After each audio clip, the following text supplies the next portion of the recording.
శ్రీభూయుత శ్రీహరిచిష్ణితాభ్యాం అగస్త్యరేఖాదిభరంచితాభ్యాం నిగూఢబీజాక్షరముద్రితాభ్యాం నమో నమ శ్రీ గురుపాదుకాభ్యాం శ్రీ గురుభ్యో నమ. హరి ఓం. వీక్షకులకు నమస్కారం. నేను శశిమౌళి కంభంపాటి పాలకొల్లు.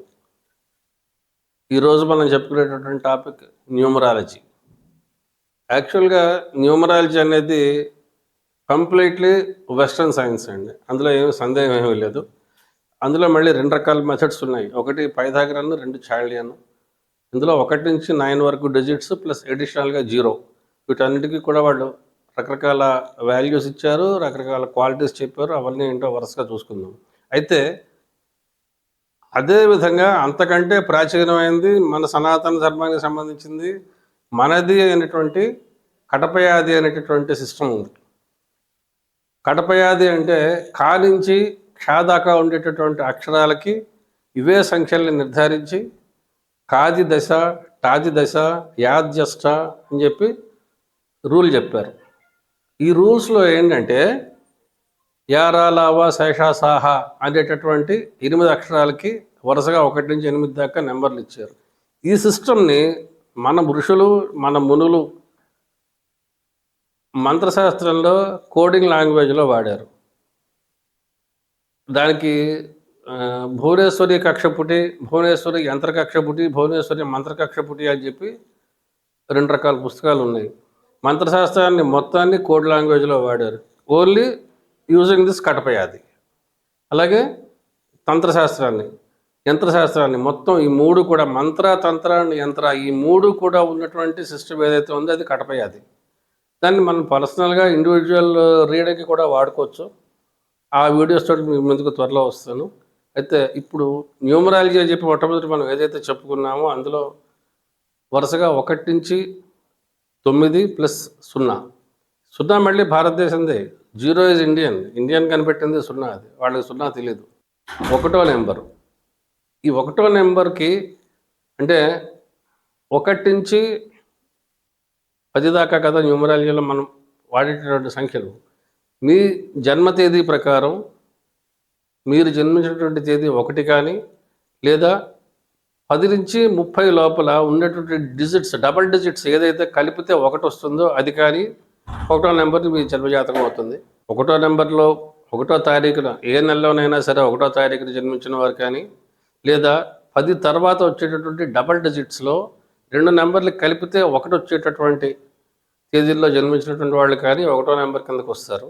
అయితే సింగిల్ డిజిట్ 1లో జన్మించినటువంటి వాళ్ళకి 2 సంఖ్యలు కలిపితే 1 వచ్చేటటువంటి వాళ్ళకి కొంత క్వాలిటీలోనూ లక్షణాల్లోనూ అన్ని రకాలుగాను కొంచెం తేడాలు ఉంటాయి. ఎందుకంటే అక్కడ 2 సంఖ్యలు యాడ్ అవుతాయి, ఇక్కడ సింగిల్ సంఖ్య. అయితే 1వ నెంబర్ తీసుకుంటే ఈ 1వ నెంబర్ సంఖ్య తీసుకుంటే this is the number dedicated to sun. ఎవరైతే గ్రహరాజు ఉన్నారో ఆ సూర్యుడికి ఆపాదించేటువంటి సంఖ్య 1. సూర్యుడు లేనిదే ఇవాళ మనం ఎవరం లేవు, సృష్టి లేదు, అది అందరికీ తెలుసు. ఆ విధంగానే ఫీల్ అవుతారు 1వ నెంబర్ వాళ్ళు కూడా. They feel very proud of themselves. అయితే వీళ్ళకు ఉండేటటువంటి పాజిటివ్ లక్షణాలు ఏంటంటే లీడర్షిప్ క్వాలిటీస్ ఉంటాయి. They can lead. మంచి నాయకత్వ లక్షణాలు ఉంటాయి. ఎటువంటి సమస్య అయినా కానీ సింగిల్గా ఆలోచించి దాని సొల్యూషన్ తీసుకురాగలుగుతారు.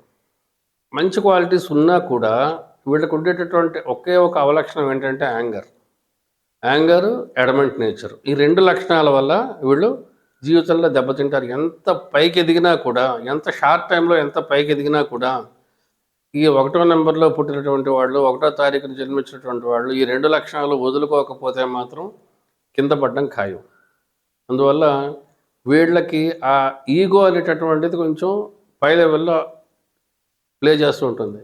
అందువల్ల 1వ నెంబరు అంటే జన్మజాతకం రీత్యా, జన్మ తేదీ రీత్యా 1వ నెంబర్లో పుట్టిన వాళ్ళు కానీ లేదా 2 సంఖ్యలు యాడ్ చేస్తే వచ్చేటటువంటి బర్త్ నెంబర్ 1 అయిన వాళ్ళు కానీ వీళ్ళు చేయాల్సినటువంటి పరిహారం ఏమిటి అంటే, ఫస్ట్ పరిహారం they have to start meditation. They have to keep the body and mind in a present state. మొట్టమొదటి చేయాల్సింది వాళ్ళు ధ్యానం, తర్వాత చేయాల్సింది దానం. దానం చేయడం ద్వారా ఏమవుతుందంటే వీళ్ళ ప్రారంభ కర్మ ఏదైతే ఉంటుందో అదంతా కట్ అయ్యి వీళ్ళ ఈగో తగ్గి, వీళ్ళ అహంకారం తగ్గి, వీళ్ళ అడ్మెంట్ నేచర్ తగ్గి వీళ్ళు జీవితంలో పైకి వస్తారు. 1వ నెంబరు వాళ్ళకు ఉండేటటువంటి పాజిటివ్నెస్ అనేది పెరుగుతుంది. వాళ్ళ లీడర్షిప్ క్వాలిటీస్ పెరుగుతాయి. వాడు పైకి వస్తాడు, వాడితో పాటు 10 మందిని పైకి తీసుకొస్తాడు. ఆ విషయంలో ఏమి సందేహం లేదండి. కానీ ఎక్కడైనా చిన్న పొరపాటు జరిగి వాడు ఈగో కనుక హర్ట్ అయితే మొత్తం ఇంతమందిని గాలికి వదిలేస్తాడు, వాడు పడిపోతాడు. అదొక్కటే వాళ్ళ దగ్గర ఉండేటువంటి మైనస్. అందువల్ల they have to control their mind and they have to control there ego. ఆ 1వ నెంబర్లో పుట్టినటువంటి వాళ్ళు ఖచ్చితంగా చేసి తీరాల్సినటువంటి పరిహారం ఏదైనా ఉంది అంటే first meditation. They have to SIT Kamli for at least 20 minutes a day. చేయడం కనుక అలవాటు చేసుకుంటే ఎంతటి హైట్స్ అయినా వాళ్ళు అధిరోహిస్తారు.